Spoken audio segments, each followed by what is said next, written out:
time, all you the people stop, flyers chat and get out and fight for your rights like they do in other countries such as France and Germany, etc.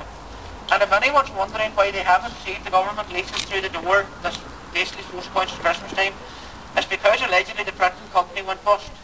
As Finn Neil gets all their party printing done in Germany. So that's really good news for us, for the Irish printers and for Irish jobs.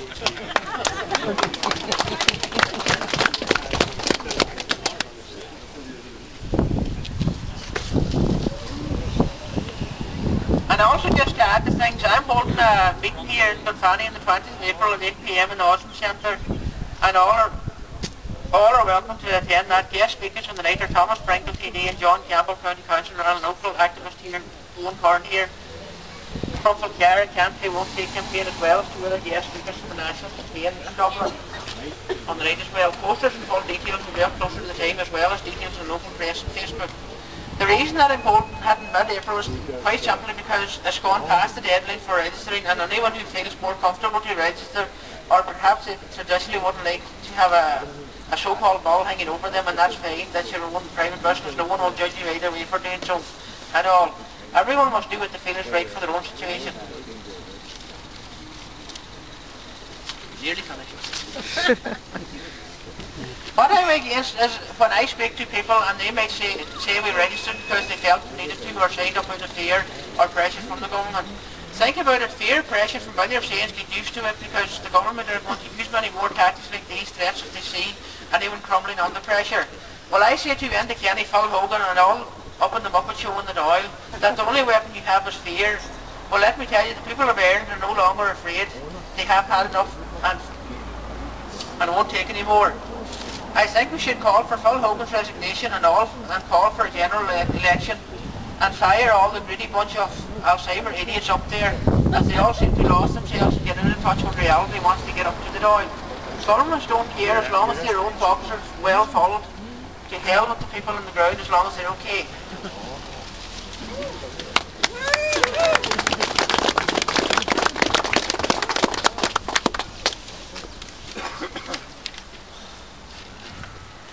Proved so many years now in different times down through the years, for example, who's to blame for most of the wires past and present? Only some buck sitting at a desk thinking what next will we go after someone's gold, oil or minerals, and create a reason that doesn't actually exist.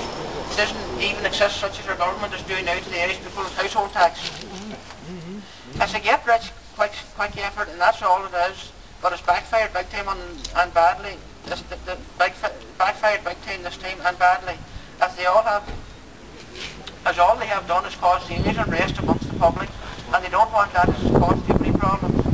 The Muslims say a mantra every day. It's equivalent of saying prayers basically. But with their mantra, they say it over and over again every day until they get it clear in their head what they have to do. And our mantra for every day we get up is we can't pay and we won't pay. Until Phil Hogan and the government sees that the only weapon they have to use is fear, and it no longer works, as we are not afraid, and I believe if we all stick together we can beat this madness. Thank you.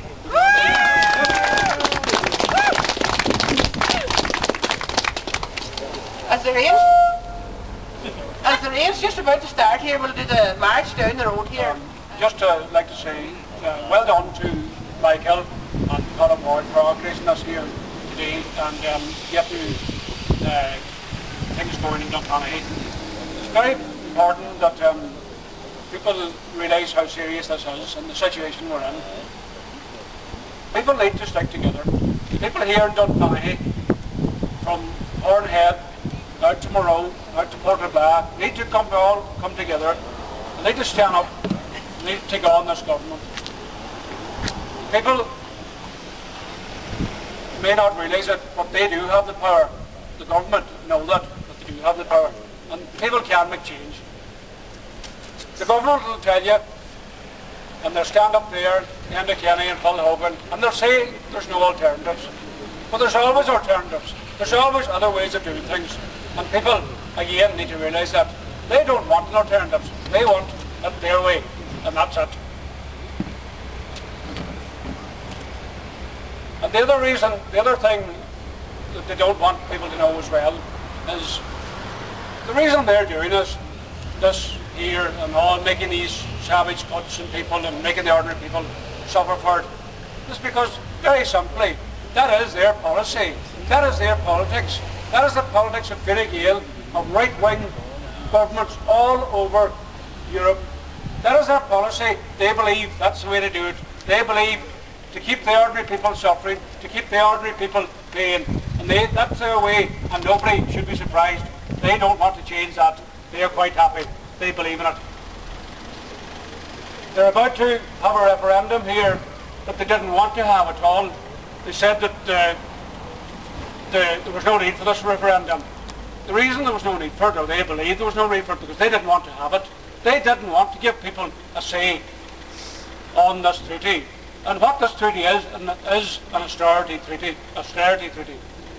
And that means that for the next 10 years, we're going to get more and more and more and more of this. And again, that's because they think it's right. And the reason they think it's right is because they're listening to the people, the faceless people of the IMF and the Troika. And Enda Kenny and Phil Hogan and these boyos think that they should serve them. They think they should serve them better than they should serve the people who elected them. Not folks, it's us here, unfortunately. Well, they need to get an answer on this referendum coming up. The answer should be no. Just remember Lisbon. Just remember the Lisbon Treaty. They told us it was about jobs. They told us there were going to be regular jobs after it. If we voted yes, there'd be jobs. There wasn't one job created by the Lisbon Treaty, by voting yes to the Lisbon Treaty. There wasn't even one job created. And it'll be the same again. It's a lot of nonsense, and they know it. There's attacks in rural Ireland every week, all over in rural Ireland. That's in Maroe, it's in Ballybose, it's Portobello, it's in Botany, it's in Goddard. It's all over. If it's not the septic tanks, it's a bog. In a few years' time, they'll be telling us you can't put a bog, you can't put turf. It's already happening down the west of Ireland. So there's going to be more, there's going to be more. The people need to stand up. They need to forget about one individual,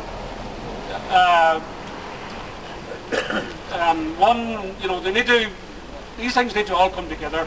People need to come together, and if it doesn't affect you today with the septic tank issue, it'll affect you next year with whatever it is that they dream up next. So the people need to stand together, and fair play to everybody, and as I said, Michael Owen there, and Colin Ward, and everybody else getting involved. And that's all stand together, you know, and it's just amazing what can be done when people stand together. It's been proved here in Ireland over the years.